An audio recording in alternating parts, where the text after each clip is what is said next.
The hotspot issue that I mentioned is really looking here for times where individuals do or say something that's out of the norm. This might be everything from flop sweat, what a great phrase, right? Like someone sweating on their brow, being nervous, rocking back and forth in a chair, fidgeting with something in their hand, tapping a foot. Now, these may indicate deception. They may indicate avoidance of a question. They may indicate impatience or impulsivity. They may indicate the room's too warm. They may indicate they've never been in front of a law enforcement or a threat assessment professional before and they're nervous. That's a normal state. In fact, the Minnesota Multiphasic Personality Inventory, the MMPI-2, which is used fairly commonly as a personality assessment, has several of its measures that are dedicated to looking at defensiveness and response. And I think I've shared this before on a program. It's an odd group. It's a weird Sesame Street experience. But these three things, what do they have in common? Nuclear technicians, police officers, and African Americans. And the thing that they all have in common is during a diagnostic interview with the MMPI-2, where they're filling it out,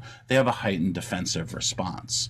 Now, I think for police officers and nuclear technicians, that's about if I don't pass this test, whatever that means, I might not get the job I want. So they're a little more cautious and they tend to lean towards a term we call faking good, or making themselves look more positive and better. On the flip side, with the African American population, they have not had a good run as a group with people in authority asking them questions, especially medical professionals, which is what this test is for. So you look at Tuskegee, you look at eugenics, you look at all the different experiences, this syphilis testing. This is where people in white lab coats came in and gave them advice and interviewed them to a bad out. So we have adjustments that we make for different populations. So when you're looking at hotspots, one of the things I'd stress is baseline. What is normal for this person? So you have what I'd say is a hypothesis, not an assumption. You'd say maybe this tendency tells us something about what they're hiding or what they're anxious about. Maybe they're warm, maybe they're uncomfortable, maybe it's something they always do. They just have a tendency to have a little bit of a fidgetiness. So that's important to take into context.